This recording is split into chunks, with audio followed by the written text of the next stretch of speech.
Hey everyone, welcome back to another great episode of the Forged by Trust podcast. My name is Dreeke and I'm your host. I'm the former head of the FBI Counterintelligence Behavioral Analysis Program, as well as the founder and CEO of People Formula, a leadership and communication strategies company. With me today is a returning guest, Abbie Marono.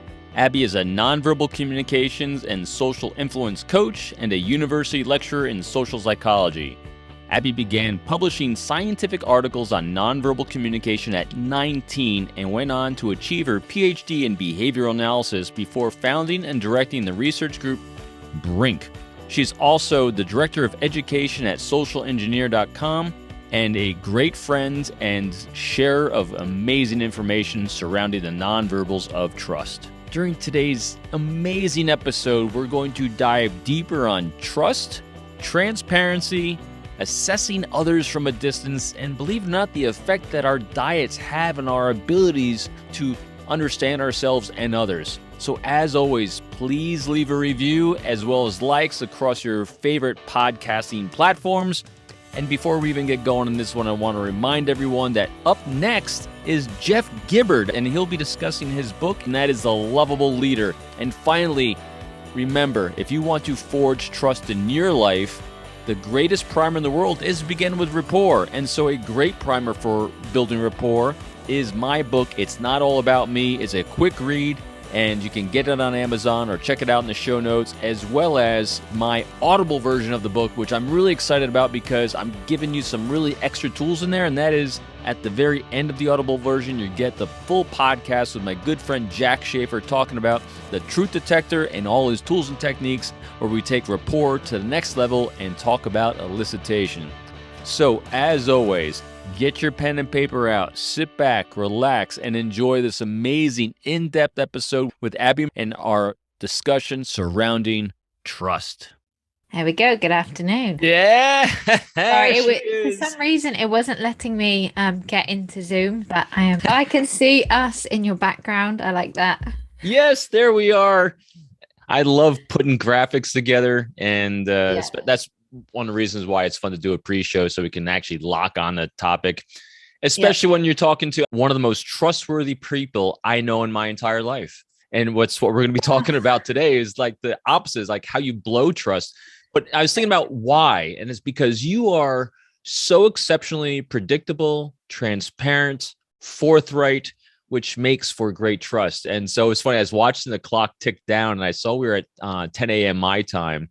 And I knew that if you weren't here right at 10:00, there was something going on, because you are so predictable. And you came on, the first thing you said was, "I'm so sorry." And for everyone watching, it was 10:59 seconds. So she's right there, and she still apologized for it. So how are you, Abbie? Good, thank you. How are you? I'm fantastic. I had this epiphany today, and you have made such a tremendous impact. And that's just through our show. But I know in your own life and all the other things you're doing, and you are literally changing the world. And so I think we're going to keep going on and changing the world, because, matter of fact, I'm getting the math out of here to put it out. The guy that wrote this book, Make Your Bed, he actually goes through the math about how you can change the world if you make a difference in 6 people's lives positively. I think it's how many generations away you can actually change the entire world. So that's what we're going to be doing. We're going to keep changing the world, because I definitely think we can. So congratulations on your new position with Social Engineer. Congratulations, most importantly, on the PhD in front of your name, the doctor. Yes, that is very, very exciting to see. I thought I would celebrate after I was awarded my doctorate. I honestly slept for about 3 days. I didn't even celebrate. I slept. I bet it must have been so emotionally exhausting. It's psychologically exhausting to go through that. I can't imagine. Yep. But it just means now, that is out of the way. And my PhD was not a great experience. It was just so tough. And there was so much turmoil during the time that I was doing it. So it was an exciting journey for me, but it's one that I'm very excited to put behind me. and just move on with this next stage. And like you said, on the to-do list, we've got, change the world. So we got lots of work to do. Yes, and we're going to keep doing that. I'm curious, you said it was so challenging, and getting a PhD into itself is challenging. What additional challenges were you having? I imagine it's COVID, but I don't want to keep guessing. Yep. So I think when you go into the PhD, you think, I mean, just like anything, you think, okay, well, I just need to do this one thing. And I just thought, okay, well, I knew it was going to be tough. And I was funded for my PhD. It was a 3-year funding. It got extended for 6 months because of the pandemic. But you go in and think, okay, well, I just need to conquer this one thing, this PhD. And you kind of forget that around that you have, other stuff. You have money and family and health and relationships and friendships. And then none of that is really considered at all. And then you have to deal with the stress of the PhD. And I think the PhD is so difficult because not only are you doing, new research and things like that, but you have to actually create something brand new out of what we have, but create a big impact. And that's so difficult because we're starting from, informed decisions, but to really create something brand new that and discover something with practical value is really difficult. And I had lots of family things going on at the same time and personal things, and that just wasn't something that I thought would happen during my PhD. I just thought I can go, I work hard, I study hard, I'm organized, so it will be perfect, it'll be fine.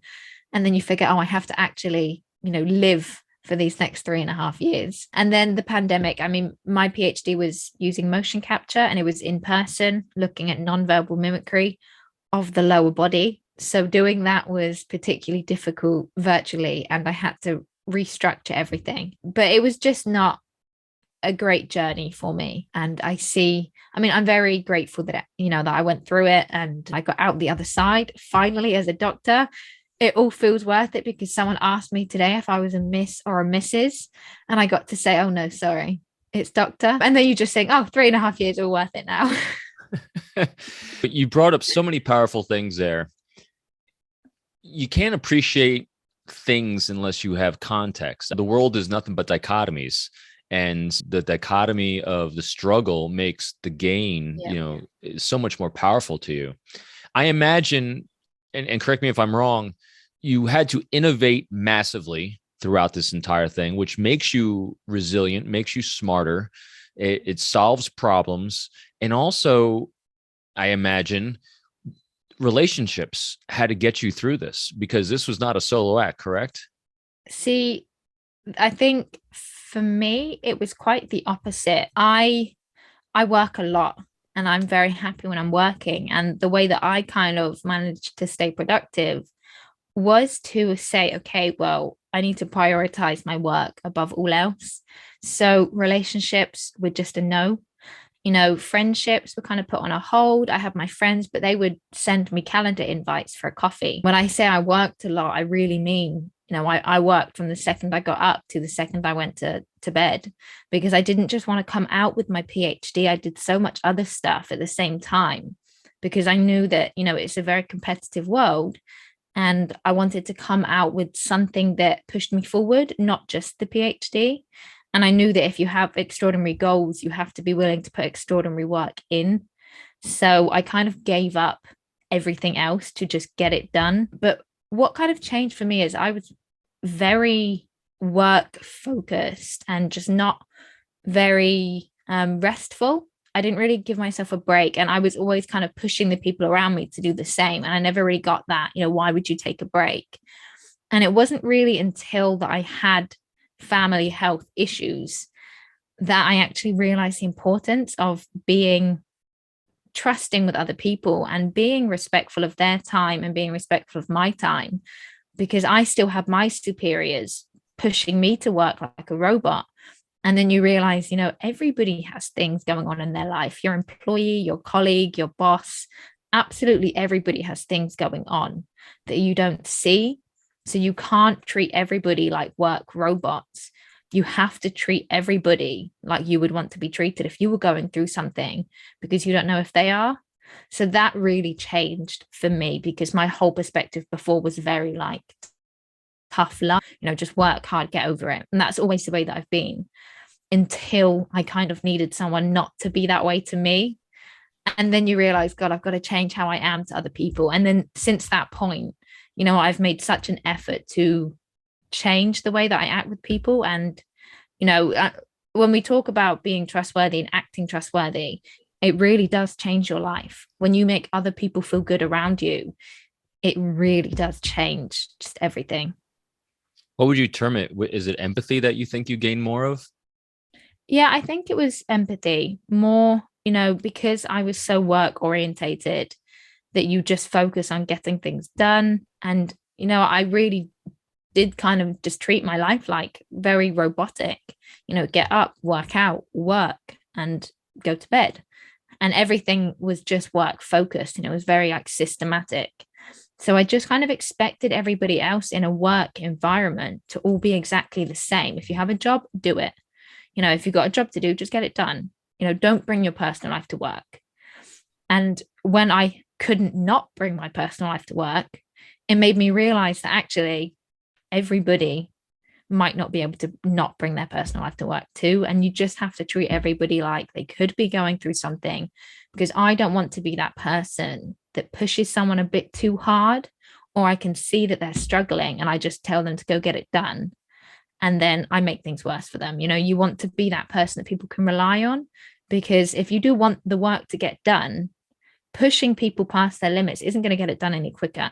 It's just going to stop it completely and lose good people. So it was definitely empathy and just, a big learning curve for me in terms of both academically and in general, how to treat myself and how to treat other people. That is profound, beautiful, and I don't mean, it's not an insulting word. It's exceptionally mature and self-aware. I've worked with many, many people, including on myself, because being that type A that just thinks it's all about the things I'm doing to succeed and everyone around you is the same, it's only half the equation. The other half is the interpersonal communication, our ability to interact. One of my anecdotes I love to say is we were meant to be cooperative, great human beings, interacting and forging great relationships and trust with others, because otherwise we'd be on this planet alone. We are biologically coded to need relationships for just such the times you mentioned. So what a fantastic, I say it's fantastic. That's a fantastic journey. Anytime people have these massive aha moments of expansion of what is in your own life is a great moment. So, and I didn't mean to digress there because I know, but I think it's a really fantastic lead in to the things we're going to be talking about today. Oh, and the one other teaser, I am excited because we heard back, and thank you so much for doing the legwork with our good friend, Joe Navarro. Yep. For those listening, this will be out before the Abbie and Joe show, where the three of us are going to be on together, and all I'm going to do is sit back, listen, and watch this show, because Abbie and Joe are going to share amazing insights. So with that, Abbie, one of the things, when we did our pre-show kind of chatting about what we could talk about next, I love the fact that you have a ton that you want to dive into, and that's why the title of today's show is, what is it again? Threats to trust. And we kind of gave it a great preliminary with your experiences with it. So with that, thanks for coming back. I did my teasers. So let's start out with that overarching question. What is trust? Yep. So I think, like anything in psychology, academics complicate things. And this idea of trust has been really overcomplicated in the literature. And I mean, you'll see different definitions everywhere. And then we have things like cognitive trust, which is this, logical reasoning of trust and calculations. Have affective trust, which is, more feelings, and behavioral trust. So, trusting behavior. And it's quite unclear in the literature how much they overlap, how distinct they are, and things like this. And I really just think it's overcomplicated, because to me, I just see trust as safety. What makes us feel safe, because that's what we want as human beings. That is our ultimate drive, to feel safe. And when we feel safe, we are in a space where we can then release trust to other people. So once we make someone else feel safe, that trust will come to us. So it's not about us. It's not about what can I do to make them trust me, like we said before. It's what can I do to make them feel safe, and that trust will come to us. I love that. Trust is safety. And our good friend Joe, even at the fifth trait in the exceptional individuals, creates psychological comfort, which is safety in others. And again, that it can be very subjective, but I think we can really break it down into actually particular actions people can do. So with that kind of definition, where do you go from there? So in terms of creating trust, or Yeah, let's, because I know we're going to talk about the threats to trust, but I love, as I've never heard it before, the three areas of trust, and it really boils down to safety. And so what kind of things, maybe one or two, maybe three things people can start to do to create that feeling of safety in others, and also then be recognizing it to see when trust is blown, so we can transition into that. Yep. So I think this actually fits really nicely into trust breakdown as well, because anything that we do to create trust, not doing it, or, doing the opposite, is the breakdown of trust. So I think, we've got to start with transparency. Being transparent is the first thing to create trust, and not being transparent will lead to trust breakdown. Because if we're not transparent, if we're holding information back from someone, or we're being deceptive, which is even worse, it creates this aura of untrustworthiness. Because as human beings, if the ultimate goal is safety, we want all of the information so we can assess it and then assess, okay, is this safe? If we don't have all of the information, we cannot make that assessment because something is not being forthcoming. So what we're going to do is make up a scenario of what we think. And it's the same as we talked about with neutral faces, that there isn't really such thing as neutrality. If there are no cues of trustworthiness, our brain says, okay, well, there's no evidence that it's trustworthy, so therefore, to save myself, I'm going to say it's not. It's the same with not being transparent. If we can't see all the information, it's not processed like a lack of information. It's processed negatively because there's no evidence it's not a threat. So our brain says, okay, well, it could be a threat. Therefore, I'm going to act like it is a threat. There is this temptation, especially as a leader or a colleague, to hold certain bits of information back. Maybe you kind of want to protect that person from worrying, or, you don't know fully what the outcome is going to be. So you want to hold a bit of information back. But when you do that, 9 times out of 10, the story that people are going to make up in their heads of what that information is going to be much worse than the actual information you're holding back. If you say, we need to have a meeting later today, and it's something serious, that whole day, that person is going to be in their head, what did I do? What did I do? What did I do? And it's actually going to be more than likely a lot worse than actually what you want to speak to them about. So it's so much better to be forthcoming to begin with. And there's a misconception around transparency that it means, telling everybody all of the information. And that's just oversharing. That's not transparency. Transparency just means providing people context to their decisions. So providing them relevant information and not holding any relevant information back. So if we're talking about things that happened in a meeting on Saturday, I don't need to tell you about things that happened in a meeting on Tuesday or Monday that might not be related. Being transparent is just providing them that information that they need. And that is so important to trustworthiness and so vital to ensuring that you're not perceived as untrustworthy. Yeah. And providing that information is so critical because from my understanding of it, one of the greatest things for us to feel safe is a sense of control and power. And we get that when we can make decisions, and we can only make decisions if we have information. And so when someone provides us the relevant information, we feel in control of making decisions, and it's critical, no doubt. So how do you then deal with, because there are individuals, I think you've probably met them. I've met them. I've probably been this person, hopefully not anymore, that says, I just want to be honest with you. And then here it comes. And these are the type of people that are trying to disguise themselves as being transparent and honest, when in reality, they're actually just being hurtful. How do you deal with that? And why do people do that? And what's that do to trust? What that does to trust is just break it down.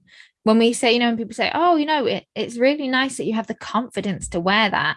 those backhanded comments of, pretending you're saying something nice and actually saying something really horrible, or pretending you're doing something to help someone out and you're actually doing it for your own benefit. We are very receptive of those things, and it gives us this just bad taste in our mouth. When you're around someone and you can't quite put your finger on what it is, but you just feel unnerved, you feel that sense of, something's wrong. Those kinds of people, you can tell them how you feel, but if you do get that kind of, I don't want to say vibe, but feeling from somebody, the best thing to do is just remove yourself from the situation if you can, because you're not their therapist. You're not there to change their personality. You're not there to assess them. You're there to make other people feel good, but you're nobody's punching bag. If somebody is not treating you how you deserve to be treated, you shouldn't go out of your way to do the same to them. It's so much better to treat everybody with respect. But when you realize, okay, this is actually becoming harmful to me, I refuse to put myself in this situation. And it does get difficult when it's your boss or it's someone that's your superior. And that's when we really need to make this active choice of, is this the right place for me? Is there something that I can move on to that I feel would be happier? And this is one thing that, we train leaders. If you don't act in a respectful and validating way to your employees, if you are that person, like you said, that just is being very resistant, is being very manipulative, people will feel that, and people below you, they will move on, because, if they stay, they're not going to be happy. They're not going to be productive. They're not going to respect you. So they're not going to work their best. So it really is in everybody's best interest to learn how to be trustworthy and actually become the person that you're trying to manipulate people into thinking you are. Yeah, because that comes down to so many things. If you're incongruent as a leader with what you're saying and your actions are, that completely blows trust. And what you're really speaking about is what Simon Sinek in his, book, You Start With Why, as well as, Leaders Eat Last, is the golden circle, where people feel safe, because no feeling of safety, no innovation, no solving challenges and problems in life, which every day presents. I found it a fascinating thing. I was just reflecting recently with my son. We were talking. The world is fascinating in the sense that we are all seeking and we hate change, because change means we're no longer psychologically comfortable. Yet humans are horrible when we have abundance. I think it's the state of the world where we see things now, especially in the States. You have two extremely polar opposites when it comes to politics right now. It's because the United States has really had a lot of abundance in the last bunch of years. And so when you deal with abundance, human beings stop innovating and they get crazy brain. And it's just because we need struggle, because genetically we have had hundreds of thousands of years of evolution that says we need to innovate to survive. And it's amazing what happens. And I just think of your example of going through your PhD. That was stressful. It was a struggle, and you had to innovate, and you learned a tremendous amount, not just from your academic side, but on multiple facets of your life, it sounds like, because you had to solve problems. And you just got to keep up with the tempo of it. As I say often, there's no SOP or standing operating procedure for chaos. You just have to lean in and go and innovate as you go through.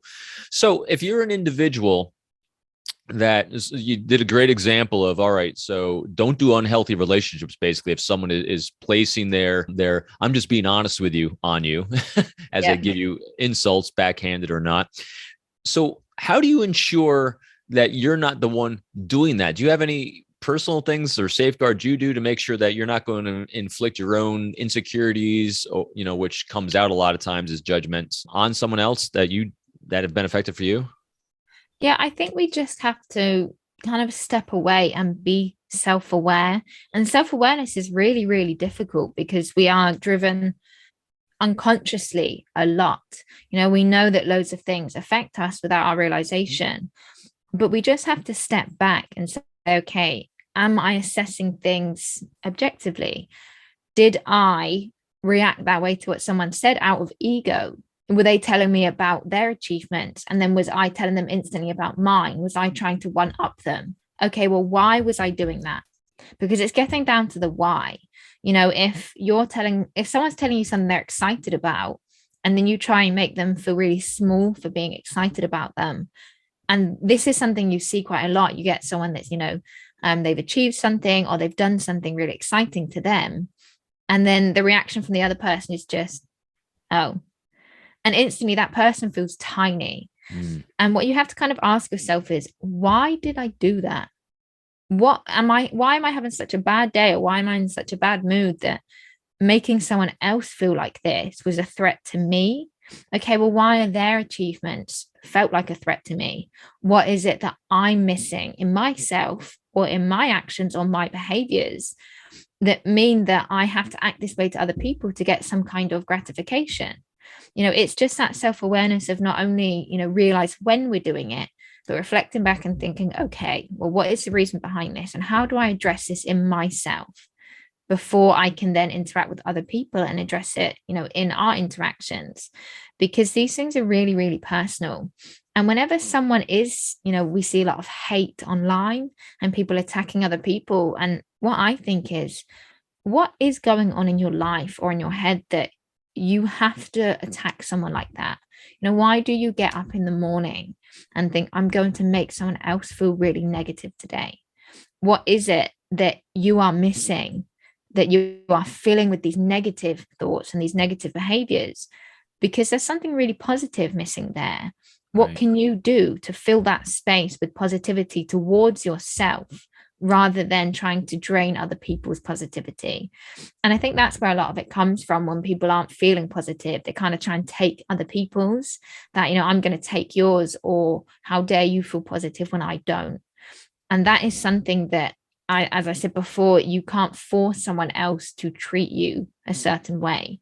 If someone isn't treating you very well and you're treating them well, it has nothing to do with you.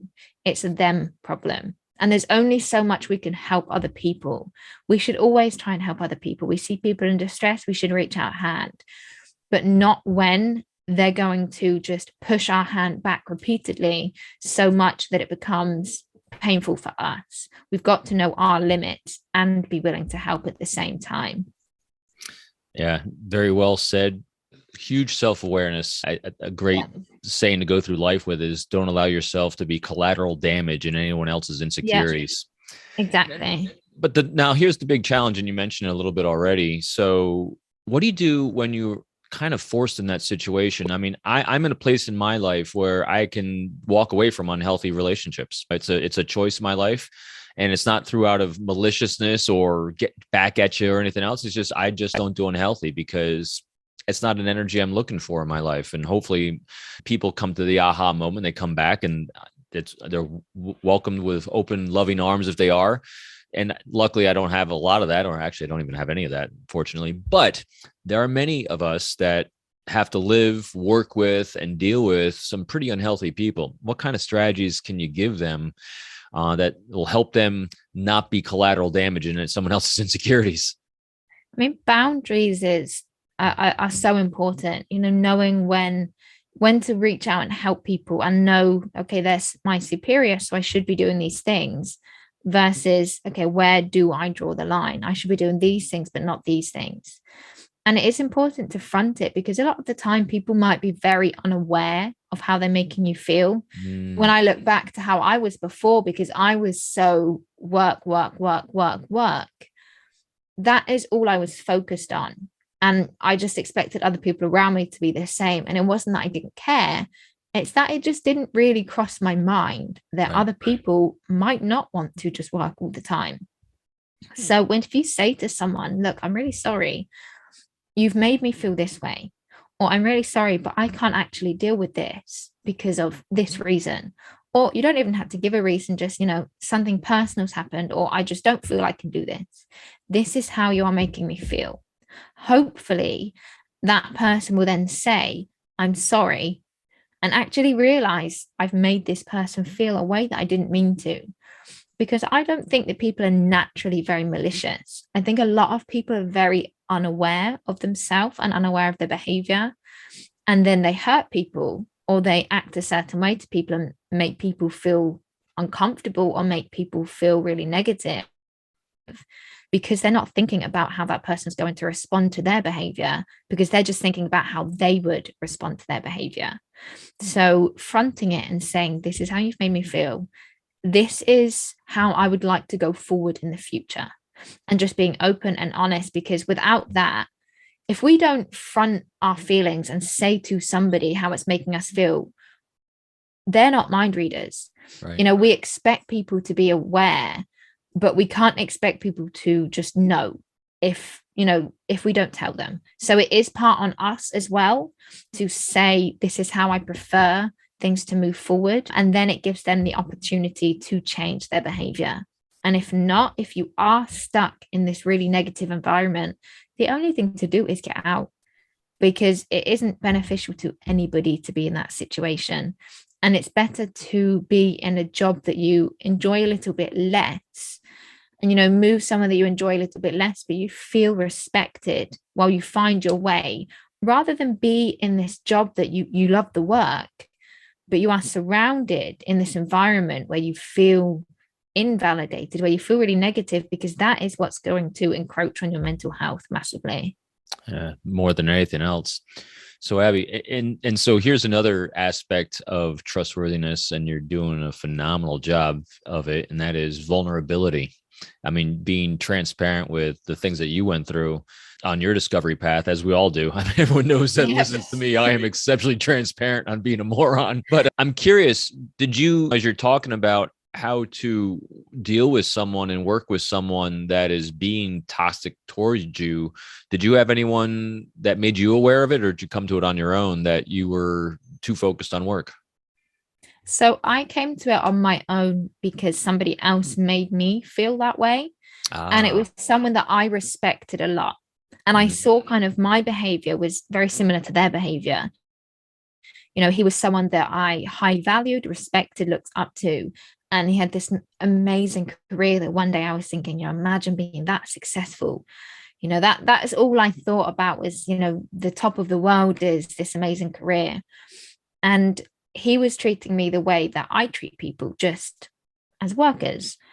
And that worked for me because I liked being efficient. I liked just being very professional. And it was when someone that I respected and that I saw myself in, or, my behaviors in, treated me a way that made me feel really negative. And I just thought, well, that is how I treat other people. Other people must be feeling the same because I don't know what they're going through. And it was this, big awareness moment where I just thought this has to change. And if we go back to that self-awareness, I never meant anybody harm. I've never meant to, I've never manipulated anybody. I've never meant to push people past their limits.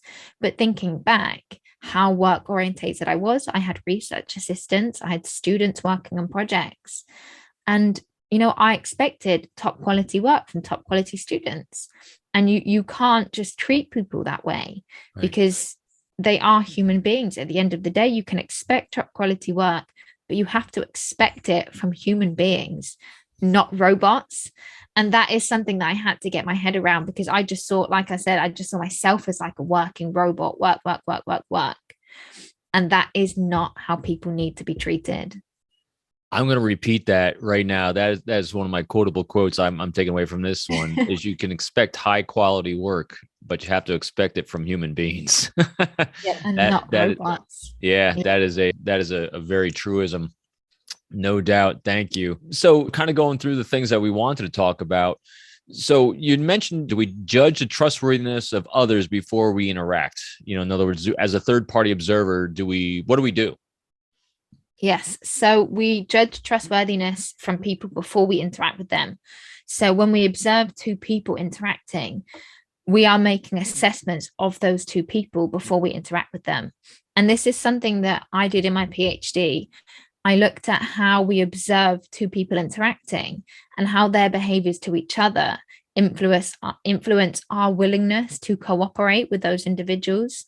And if we don't see cohesive behaviors between them, even though they have done nothing to us, we are less likely to want to cooperate with them, and we don't perceive them as very trustworthy. So it really has nothing to do with us at that point. But again, it comes back to safety. We want to know what we're stepping into. And that idea, like you said, of being in control. We're not just going to step into an environment full of people and not trying to assess what they're going to be like to us. What kind of guards we need to put up. Are we safe around these people? So of course we make judgments of people from a third party. And this is something that people don't really consider. If they're just, talking away, or you have a boss shouting at an employee, or a boss treating someone a certain way, and then they call you in for an interview, or they call you in for a partnership, you've just observed them being a certain way to another person. No matter how nice they are to you, you've just witnessed them being negative to somebody else. So you've already formed that opinion of that person does not make me feel safe. That person has given me this feeling of untrustworthiness. Therefore, I'm going to step into this interaction already knowing I don't trust this person. This is not a person I want to do a partnership with. So when Abbie walks into a room, Abbie, how do you assess who you're going to have a conversation with? What are you looking for? I look for attention. So when you see two people talking, are they paying attention to each other? Are they orientated towards each other? Or is one person kind of listening but doing their own thing? If anyone is on their phone, it's a no. But if they're listening to someone, but their body is orientated somewhere different, maybe, their feet are towards the door, or they're not actively listening, that just says to me, they're waiting for you to finish to either go or to say their point. It's that active attention that I look for, and that just respect of, maybe I am busy, but whilst you are talking to me, I'm going to be present in this conversation and show you that respect, rather than indicate to you, I want to go. If you need to go, just apologize, say, I really need to go. Right. Don't take your attention away from that person and make them feel like what they have to say or their presence isn't validated. So that's the one thing that I mostly look for, is that respect and that being present in the conversation. And even if they do have to go, if you're transparent about you have to go, instead of trying to hide it and using subterfuge in some way, it's very genuine, because I don't believe people, are looking for anyone to be perfect. They're looking for a great effort. I think all these things with transparency display that great effort. So your new huge greatest fan, CK Golding, who I just released his episode today, he talks about just this technique he uses is put the cell phone down. Don't even look at it, put it on silence. Don't, when it rings, don't even look at the screen to see who it is before you even go back to the conversation, because that's say you're now assessing the worthiness of me conversing with you. Yeah. Nope. You just put that cell phone down, make them, like you said, the entire center and focus of that conversation. Yep. And I think that comes down to respect. It's that I'm paying attention to you. I might be busy, but while you're speaking, you can't hear me typing away on my laptop. You can't hear me rummaging around doing things, because that shows, I'm listening to you, but I'm not actively listening. And I just think that is really disrespectful, that I have better things to do than what you're saying to me. And we said, if you're busy, say, I'm really busy. I really want to know what you want to tell me, but I can't right now. Let's wait till a time when I can actually give you my active attention, because that is perceived much better than just having someone on the phone or in a conversation while you're doing other things, because it's very disrespectful, because like I said, it just says that I don't care about what you're telling me.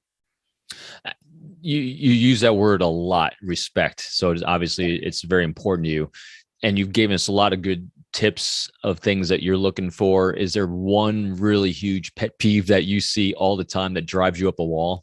In other words, if someone wants to be friends with Abbie, what do you got to make sure you never, ever do?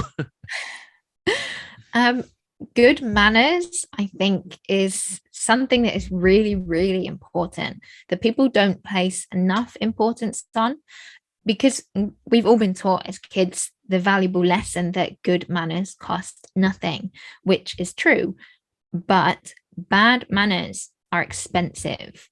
We lose relationships, we lose trust with bad manners. When people are impolite, we equate this with untrustworthiness. If someone cuts you off, it's impolite when they don't let you finish.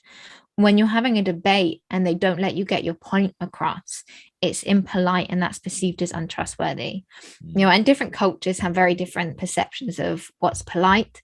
Like in us Brits, if you don't hold the door open for us, or you don't say thank you when we've held the door open, it's a travesty. That is just, that is extremely impolite and perceived very, very badly. But online manners are actually really, really important too. And there was a really interesting study, and I love this study. It was looking at the manners of virtual feedback.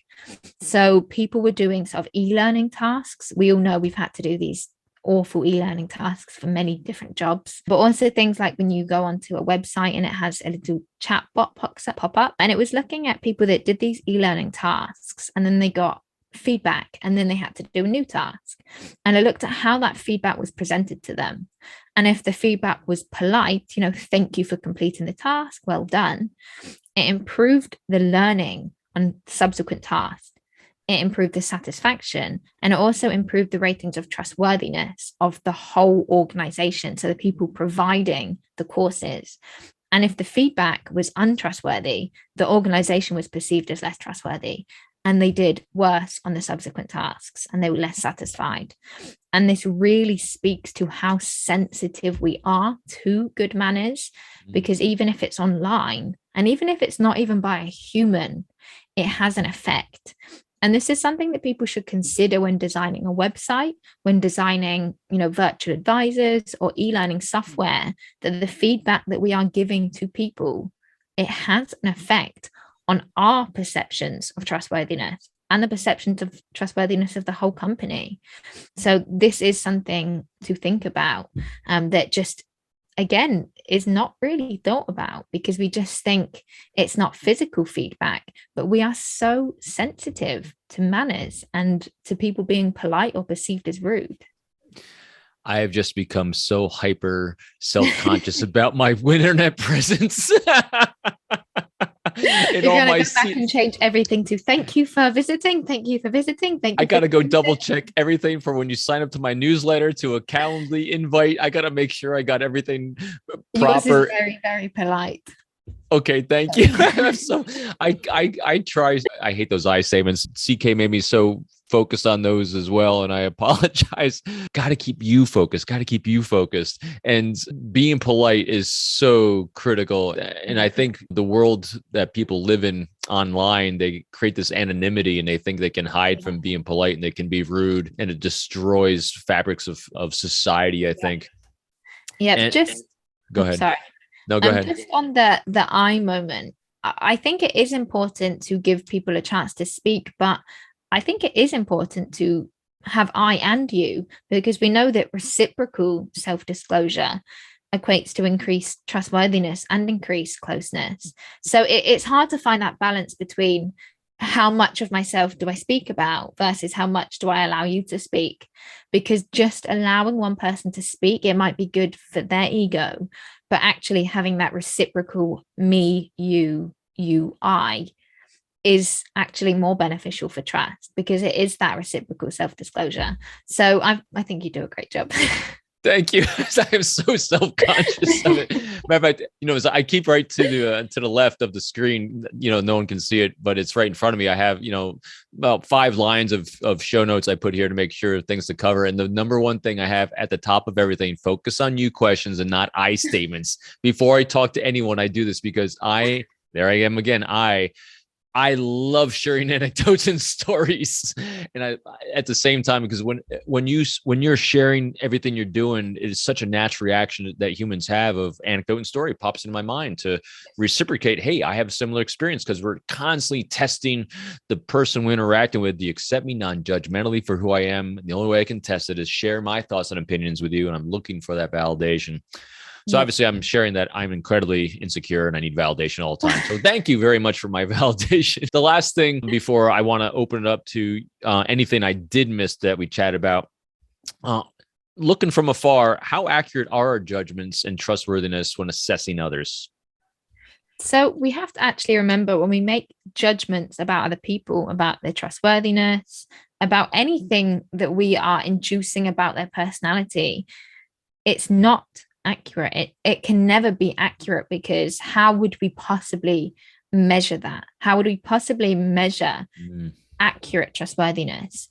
All it is this consistent judgment of perceived trustworthiness. And I think the difference between perceived and actual trustworthiness is really, really important, because an understanding of what is perceived positively, this positive person perception, gives us an opportunity to become more aware of our behavior and ensure that we are adapting it to make other people feel good. If we know that things are perceived really negatively, like we see a lot of people use curse words for effect, but it has a really negative effect on how they're perceived. So they do it for this shock factor. But I've never really understood why you would want to shock people into feeling uncomfortable to make a presence, because that's what that shock factor is. It's making somebody feel a bit uncomfortable, making somebody feel a bit, unsure. And that is perceived as untrustworthy. We want to make sure that we know what is perceived positively, and we are adapting our behaviors to make people feel as comfortable and as safe as possible. But it is important that they are not actual assessments. We cannot measure trustworthiness like that. We can just measure perceived trustworthiness, but it just gives us an opportunity to then work on our own behavior. So if you have a few people in your life, I have a few people in my life, and I assess them for, as I term it, I love your definition. It's people that make you feel safe. For me, safety is reliability and consistency, because I can then predict what you're going to do. You're going to show up on time. You're going to be very well prepared. So I've come to really trust you, Abbie, to do certain things and be a certain human being, because you're extremely consistent with how you engage me and those around you. So I deem you exceptionally trustworthy. So is that accurate? I guess my question here is, what do you do and what can people do if they're trying to really hard to assess, can I trust this person? What should they be looking for? So we have to, again, it comes to that self-awareness. We know that we can only make accurate judgments, or we can only pick up on these cues if the other things are not affecting us. So we're constantly surrounded by stimuli, and our environment, what we've just been through, conversations we've had. We are affected by things consciously and unconsciously, and we can only make judgments about other people from their behavior accurately if those other things are not overriding our judgments. So we know that when we're angry or we're scared, we perceive neutral faces as threatening, because what we've just been through, say someone has just scared us, been through a negative event, we then misinterpret the world around us. And it's that awareness of, I need to self-reflect. I need to realize maybe that person didn't say that thing that someone said. They didn't mean it that way. We've all gone into an argument and said, well, you said this and it was the way you said it. Is it actually the way they said it? Or is it the way you perceived it because of how you felt? So we really have to kind of step away from ourselves. And that's really, really difficult to do, because it does take a lot of awareness. And things that we wouldn't expect to affect our judgments do, like the temperature of a room. If a room is too cold, we perceive other people as more cold. If we are drinking a cold drink versus a warm drink, we perceive people as less warm. And these are things that when we're making judgments about other people, we don't think, I don't think you're very warm because I'm having, an ice lolly or something. We just don't connect those two things. And that just shows how unconsciously things do affect our behavior. But when we do have knowledge of what cues change people's judgment, it does give us some kind of control over our environment, because it means that, say, if we have a business meeting or we're going to have a negotiation, if we do know that there are things in the environment or certain times of day that affect people's judgments, we can try and create an atmosphere that makes people feel safe and comfortable. I'm sorry, I got fixated on that word ice lolly. Is that a British thing?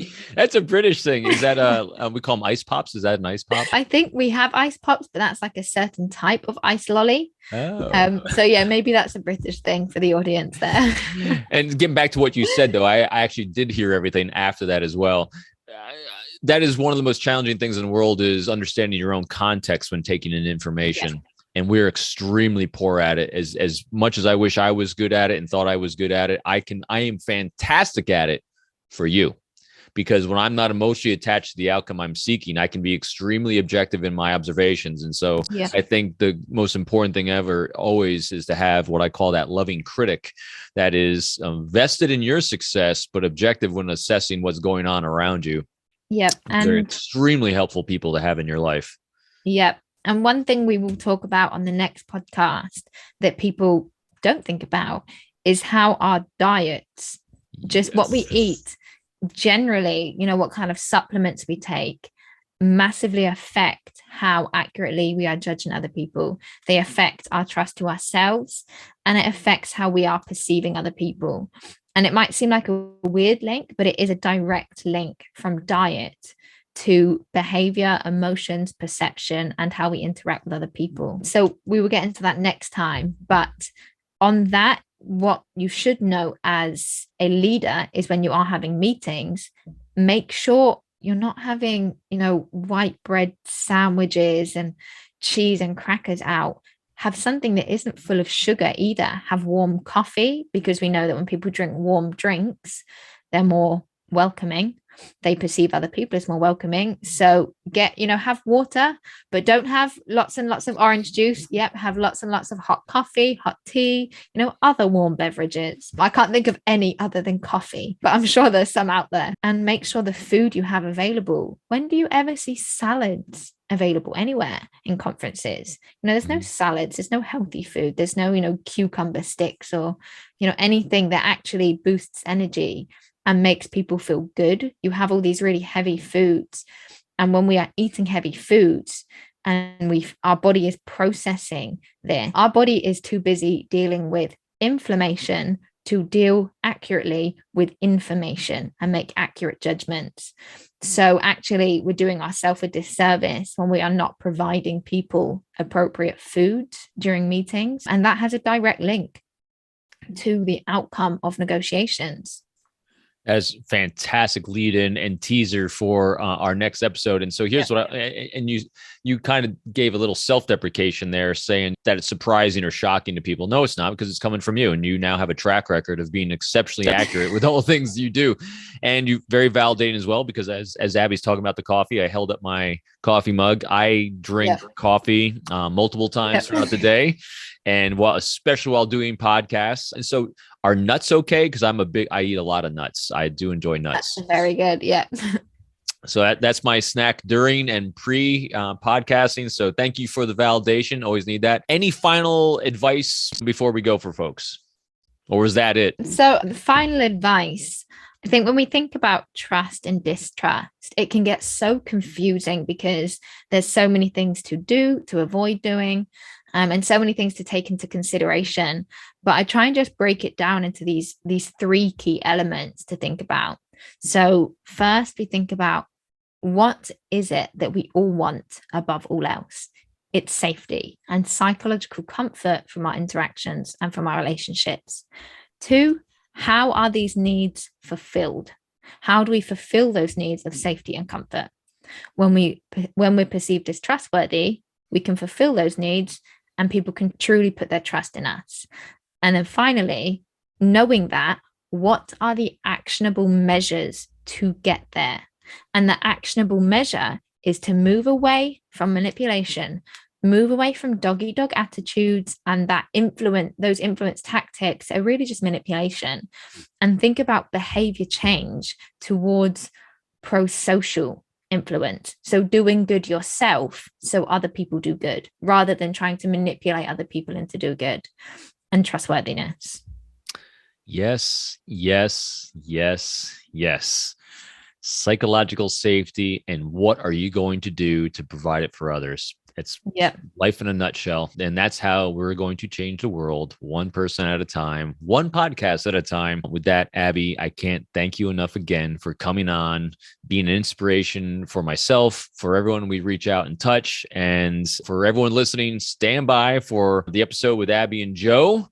Thanks to everyone again for tuning in to the Forged by Trust podcast. Thank you, Abbie, for coming on for yet another inspirational day about how to forge trust and make the world a better place. Thank you so much for having me. It is always a pleasure to be asked. Thank you, Robin. Thank you. Thank you for tuning in to another episode of Forged by Trust. If you enjoyed the show, took away a few new tools, I hope you will leave a great review of the show to show your support. If you are interested in more information about how to forge your own trust building strategies, please visit my website at www.peopleformula.com. You can also follow me on my social media sites included in the show notes. I'm looking forward to sharing my next Forged by Trust episode with you soon.